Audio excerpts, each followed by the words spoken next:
Hello and welcome everyone. Thank you very much for tuning in. This is a screencast-o-matic presentation and recording for the part of the lesson that has us looking at being Muslim in America. Before we get started, please let me encourage you to open up to today's lesson and to scroll down to the correct section. Please remember that your job is to answer the key concept questions as they appear in the Google Doc, and then remember to answer the extended response at the very bottom. Remember, you can replay any part of this presentation that you might need for detail or clarity later. Let's go ahead and get started. So let me preface this reading by first stating that there are many different religions around the world, where in some countries certain religions might find themselves to be in the minority, thus altering their experience with basically interacting with the majority. So what is it like to be a Muslim in America? This reading is titled Islam in America. Despite becoming part of the fabric of American life, Muslims face increasing hostility and attacks on their faith. In many ways, 19-year-old Amina Habib is a typical American teen. She often spends Friday nights hanging out at Chick-fil-A with her friends or going to the mall or the movies. But as an observant Muslim, she also prays 5 times a day, as Islam requires. She wears a headscarf to cover her hair in public and struggles to find modest clothes at the mall. Habib, who graduated last June from Briarwoods High School in Ashburn, Virginia, doesn't go to parties where she suspects there might be drinking or smoking because Islam forbids those things. And she doesn't date. Islam, she says, affects every aspect of her life. I like to think of Islam as a lifestyle. It gives my life purpose, says Habib, who was born in the U.S. to Bangladeshi immigrants. Largely because of immigrant families like Habib's, Islam is one of the fastest growing religions in the United States. According to Pew Research Center, there are about 3.5 million Muslims in America, up from about 2.5 million 10 years ago. While Muslims are becoming more part of the fabric of the U.S., in many places a substantial percentage of Americans still view them with suspicion, and many Muslims in the U.S. feel under attack in the current political climate. The Muslim community is thriving in many ways, says Farid Zenzai, an expert on American Muslims at the Center for Global Policy in Washington, D.C. But we also see this intensifying animosity towards Muslims. That's true in the U.S. and abroad. Last month, a gunman attacked worshippers at 2 mosques in New Zealand, killing at least 50 people.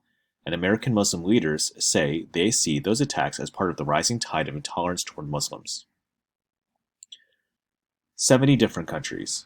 In the U.S., the Muslim community is incredibly diverse.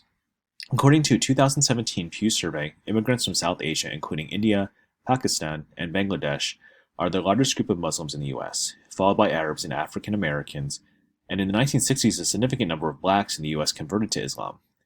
42% of American Muslims are born in the U.S., and 58% come from more than 70 different countries. See charts below.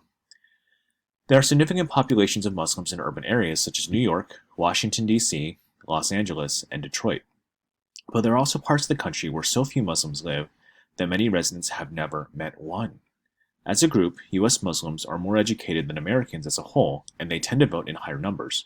More than 80% of Muslims in America are U.S. citizens. About half of those were born in the U.S. and have become citizens after immigrating. In addition, they've increasingly contributed to American culture, forming, for example, Muslim scout troops, comedy groups, and publications. Not fully accepted.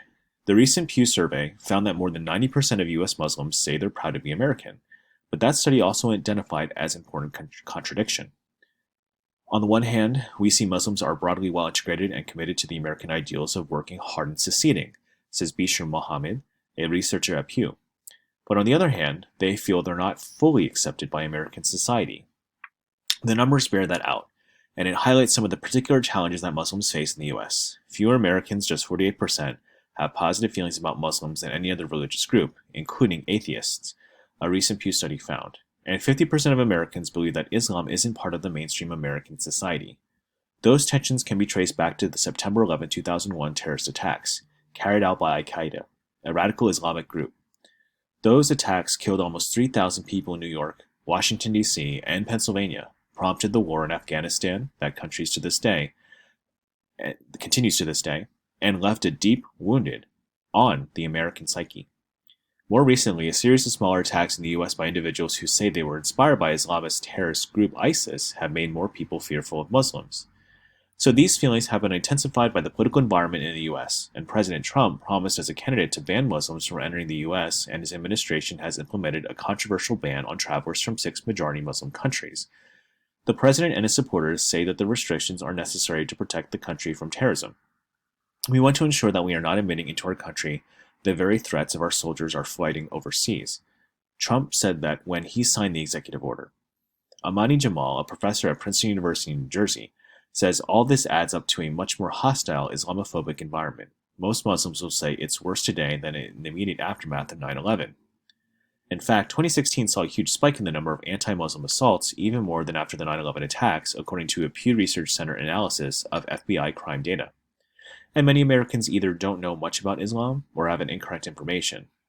Many young Muslims spend a lot of time correcting common misconceptions or misperceptions about Islam.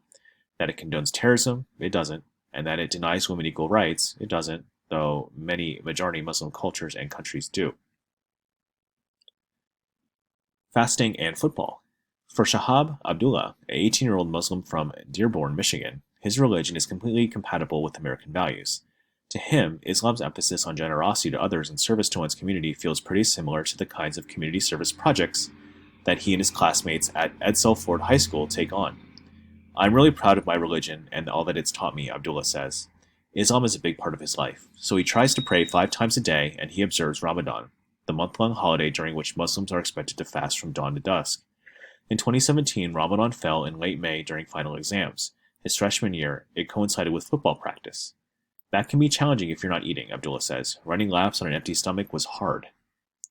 Living in Dearborn, which was about 1/3 Muslim, has shielded Abdullah to some extent from the discrimination that many American Muslims sense from the broader community. The city just outside of Detroit is home to the largest mosque in the nation and many smaller ones. It's common to see women wearing headscarves on the streets. Dearborn's public schools and its McDonald's offers food that complies with Islamic dietary laws. But Abdullah still feels that hostility against Muslims that's become an increasing part of life in the U.S. in recent years. Every time he hears about some kind of terrorist incident, in the U.S. or abroad, he braces for the flood of nasty comments he knows he'll encounter online. It feels like them judging our entire religion by the actions of one person, Abdullah says. That really stings. Amin Habib, a 19-year-old from Virginia, has also experienced an increase in anti-Muslim feeling in the past few years. She was walking home from school not long ago when someone in a passing car yelled "raghead" at her, apparently alluding to her headscarf. She tries to shrug off insults like this. You just have to have a thick skin, she says. But that's not always easy. I've always considered myself an American, but during the election I didn't feel like this was my home, Habib says, noting the hostile rhetoric toward Muslims that the 2016 presidential campaign prompted. And that was hard for me. It was kind of an identity crisis. In fact, the identity of the entire community is slowly shifting, experts say. Immigrant families are inevitably becoming more Americanized because of the influence of the U.S.-born children. Most American mosques were founded by the first-generation immigrants, and as their American-born children take over, norms are changing. With the percentage of American-born Muslims continuing to rise, their influence will be increasingly felt. Muslims are found more local advocacy groups to tackle problems and defend their rights. In 2018, voters sent 2 Muslim women to the House of Representatives, the first Muslim woman ever elected to Congress. It's becoming more and more Americanized, says Samir Ali, a professor at the University of Michigan. I think Muslims, through their own lives, will demonstrate that being Muslim and American are compatible. So here's a quick breakdown that I found to be interesting, by the way, about this particular reading and the dynamics of religion in America. It says religion in America, fewer than 1% of people in the U.S. are Muslim. And here's the demographic breakdown of other religious denominations. It's pretty interesting, actually, although this may not surprise most of you when you consider about the broader context of our society as you know it. And then here is America's Muslims at a glance. You can see the demographic breakdown here between foreign-born and native-born in America, and it does provide some clarity on specifics here. So as you guys can see, the implications, but the opportunities of being Muslim in America do in fact show both strides and both heads, if you will, in a dynamic fashion. But one thing I want you to think about is the future of our society and how we handle different religions and different faiths in the public sphere and in our greater society. Thank you so much for tuning in, and good luck with completing the rest of the lesson.